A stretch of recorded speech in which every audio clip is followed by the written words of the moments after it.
don't believe anybody should be killed, period. Okay, no matter what they've done, they stay in prison. The state's second execution of the year sparks protests and vigils around the metro. We're taking a closer look at the reaction tonight. Plus, we are digging into Oklahoma's long and complicated history with capital punishment and what we can expect in the coming months. Jermaine Cannon was killed by the state of Oklahoma at the penitentiary in McAllister a little after 10 o'clock this morning. He was found guilty of murdering Sharonda Clark in 1995, stabbing her to death in her Tulsa apartment. Now, over 100 miles away, the Oklahoma Coalition to Abolish the Death Penalty protested outside the governor's mansion, praying for a stay of execution. Now, red paint now poured on yet another one of the 25 crosses standing at the Lazarus community of Clark United Methodist Church. The memorial vigil by those opposed to the death penalty makes note of each of the 25 people set to die by lethal injection from 2022 through 2024 in Oklahoma.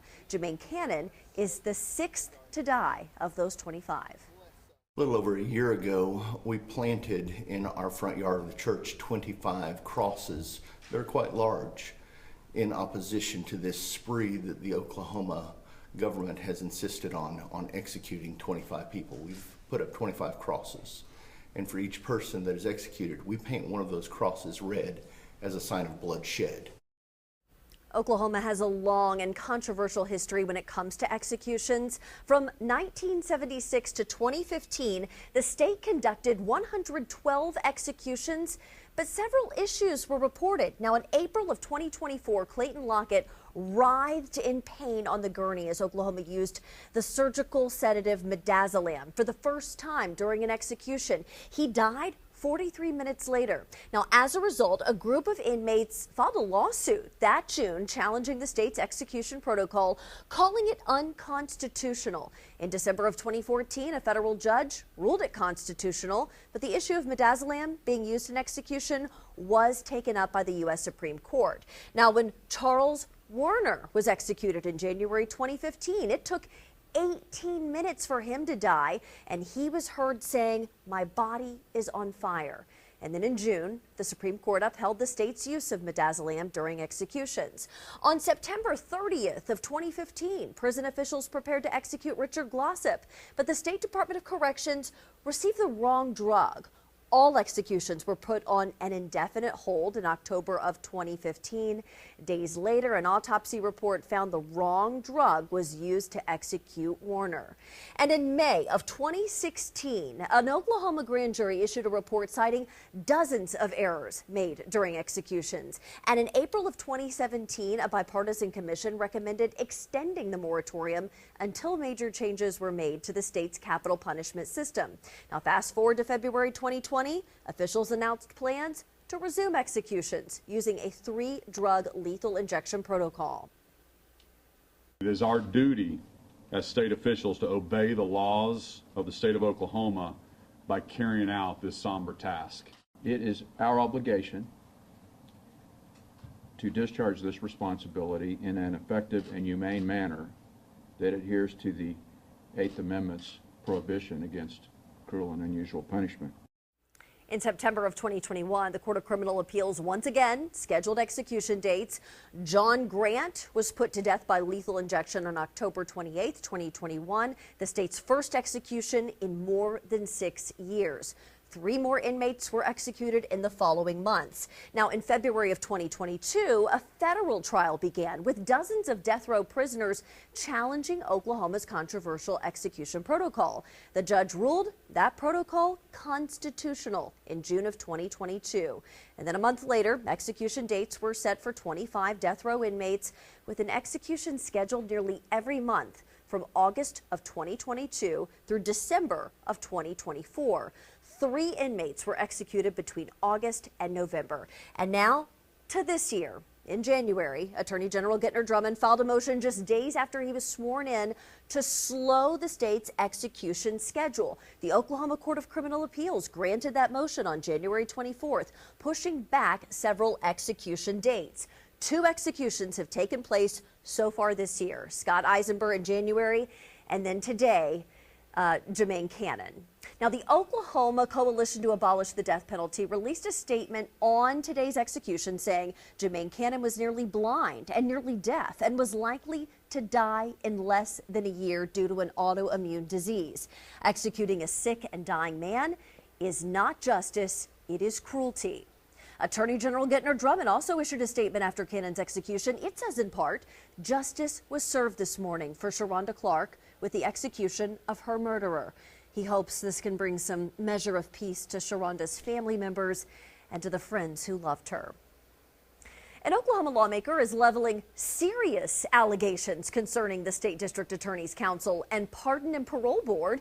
He's alleging improper communications between the two impacting the board's decision in April on death row inmate Richard Glossip. Fox 25's Tom Ferguson joins us now live from the DA's counsel's office in Oklahoma City. So, Tom, do we have any specifics on these claims so far? Wendy, not yet. The lawmaker I spoke with said he wasn't able to share names or anything like that at this point, but he did say he is deeply concerned and looking for answers. Republican Kevin McDougal leveling those serious allegations in an interview with Fox 25. He's been a fierce advocate for Richard Glossip, the man convicted in connection to a 1997 murder-for-hire scheme.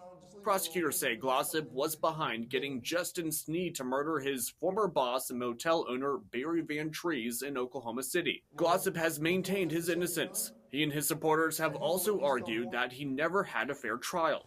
Now McDougal argues there were issues with the Pardon and Parole Board's April 26 decision to deny Glossip a clemency recommendation. Clemency is denied. McDougal says improper communications between the board and the District Attorney's Council resulted in the board making its call before the hearing even started. We asked for an open records request of the DAs, whether or not they'd had any communication about this case prior to, and all of them said no communication, we didn't have any, until one of them responded to us, and he said that yes, we've had communication and here it is. Well, it implicated several folks who had already lied to us and said they didn't have communication. So now they're all shutting their mouths, going into hiding, and not doing a whole lot of anything, but we do have proof that some of that stuff was going on. As previously reported, Glossip supporters are also saying the board's decision was unconstitutional because only 4 of the 5 members voted. One recused himself because his wife was a prosecutor previously assigned to Glossip's case, according to McDougal.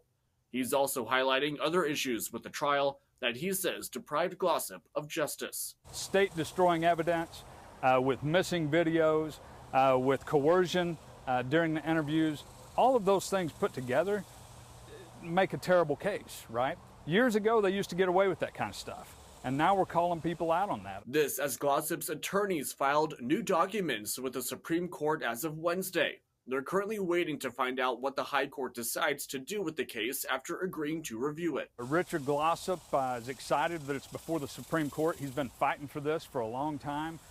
He knows that he didn't get a fair trial. He's been fighting, trying to get somebody to listen. We'll know more about what the Supreme Court decides after it reconvenes on October 1st. It could let things stand as is or send it back to courts here in Oklahoma for further review, even a new trial.